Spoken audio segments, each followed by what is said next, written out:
To fix scratches on your phone, computer, or television screen, you can use a scratch repair kit.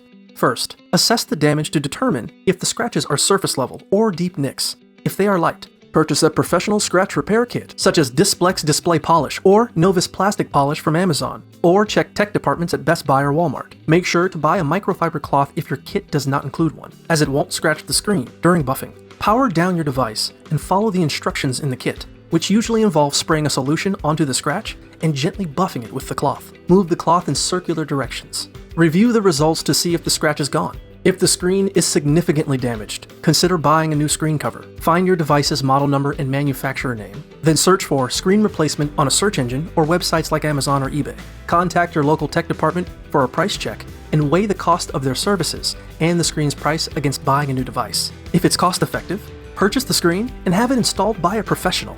Finally, buy a screen protector to prevent future scratches.